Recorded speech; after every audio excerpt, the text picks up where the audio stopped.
अस्सलाम वालेकुम students. Next हम एक्सरसाइज 4.5 डिस्कस करने वाले हैं।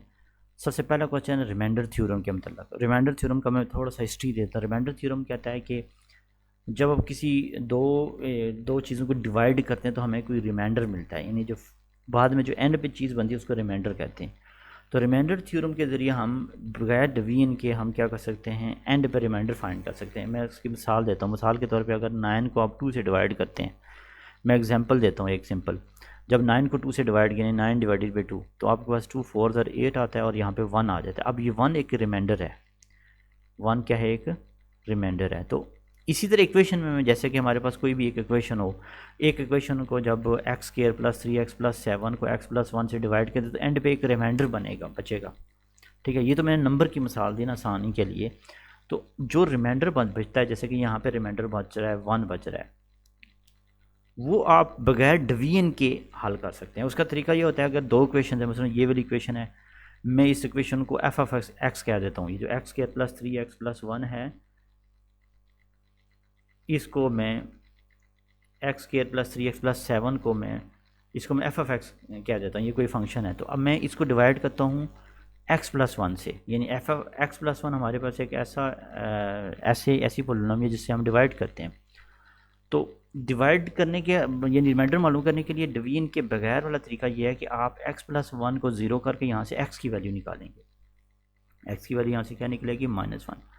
ये x की वैल्यू आप इस फंक्शन में पुट कर दें। अगर पुट करेंगे तो हमें रिमाइंडर मिल जाएगा। तो x की वैल्यू -1 जब पुट करेंगे तो x की जगह -1 का स्क्वायर 3x, x की जगह -1 प्लस 7, -1 का स्क्वायर 1 होता है, प्लस प्लस माइनस माइनस, और 3 1 3 और 7 उसी तरह आ जाएगा। अब 7 प्लस 1 8, या इसको 1 माइनस 3 -2 हो जाएगा प्लस 7, तो 7 माइनस 2 क्या हो जाएगा? 5।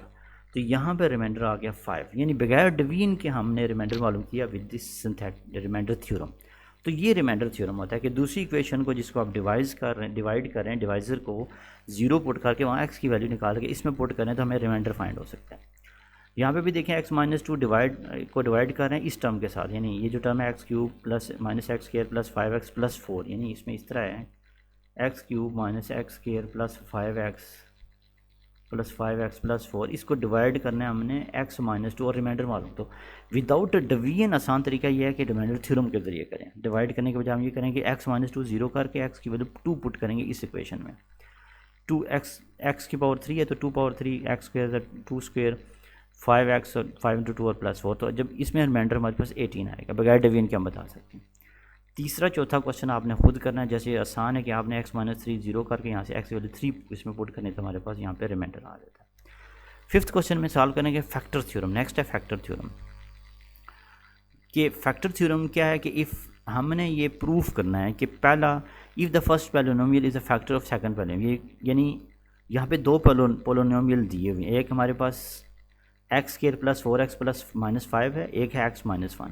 उसी तरह जिस तरह हमने पहले किया। अब इन दो पोलिनोमियल में हमने ये प्रूफ करना है क्या ये x माइनस 1 इस टर्म का फैक्टर है।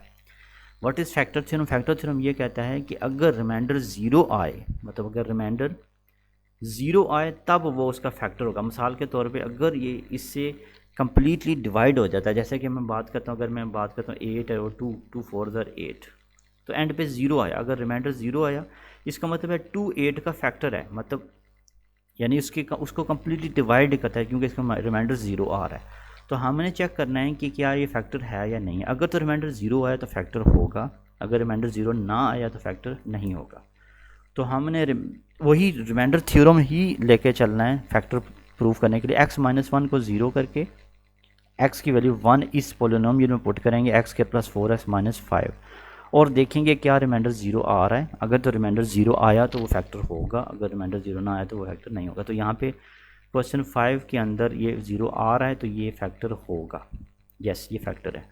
इसी तरह क्वेश्चन 6 के अंदर हमारे पास x माइनस 2 को हमने इस टर्म से डिवाइड करना है विद द रिमाइंडर थ्योरम। तो x माइनस 2 0 करके x2 वैल्यू पुट करेंगे, 2 cube plus 2x square minus 7 into 2 plus 1। तो यहाँ पे अब इसको सॉल्व करेंगे तो 0 आ रहा है, तो ये भी फैक्टर है। यस, ओमेगा प्लस 2 को 0 करके ओमेगा वैल्यू -2 इसमें पुट करेंगे तो ये एंड पे 3 आ रहा है, ये 0 नहीं आ रहा। ओमेगा क्यूब, ओमेगा की जो -2 पुट करें, -2 का क्यूब -8 होता है, -2 का स्क्वायर 4 होता है, ओमेगा की जब -2 तो ये 8 होता है। तो यहाँ पे एंड पे 3 आ रहा है, 0 नहीं आ रहा, तो ये omega plus 2 is not a factor of this term. Okay, question number 8 के अंदर x माइनस ए एक्स की एन माइनस ए की n where n is a positive integer. तो हमारे पास फंक्शन जो है वो है पोलिनोमियल जो x की पावर n माइनस ए की पावर n है। तो हमने इसका फैक्टर प्रूफ करना है, तो हमने x माइनस ए को 0 करना है और x की वैल्यू a पुट करनी है इसके अंदर। ये मैं चलें करता हूँ, थोड़ा सा मुश्किल है। x की n माइनस ए की n हमारे पास क्वेश्चन है और x माइनस ए को 0 करके x is equal to a ये इस फंक्शन इसमें पुट करना है। तो x की जगह हम a पुट करेंगे तो a की n माइनस a की n, तो a की n 0 हो जाएगा, तो एंड पे 0 है। तो यस, ये जो x माइनस ए है इस टर्म का x की n माइनस a की n का फैक्टर होगा। अब प्लस वाली टर्म सेम एज लाइक कि x प्लस ए इसका फैक्टर है कि नहीं, तो x प्लस ए 0 करके x माइनस ए इस फंक्शन में x की जगह पुट करेंगे तो माइनस ए की पावर n, जो कि माइनस ए की पावर n होगा प्लस ए की, तो ये 0 अगेन हो जाएगा। तो यस, ये भी एक फैक्टर है। Okay, question number 10। Question number 10 के अंदर व्हेन, बल्कि इसको हम नेक्स्ट लेसन के अंदर डिस्कस करेंगे। Okay, thank you.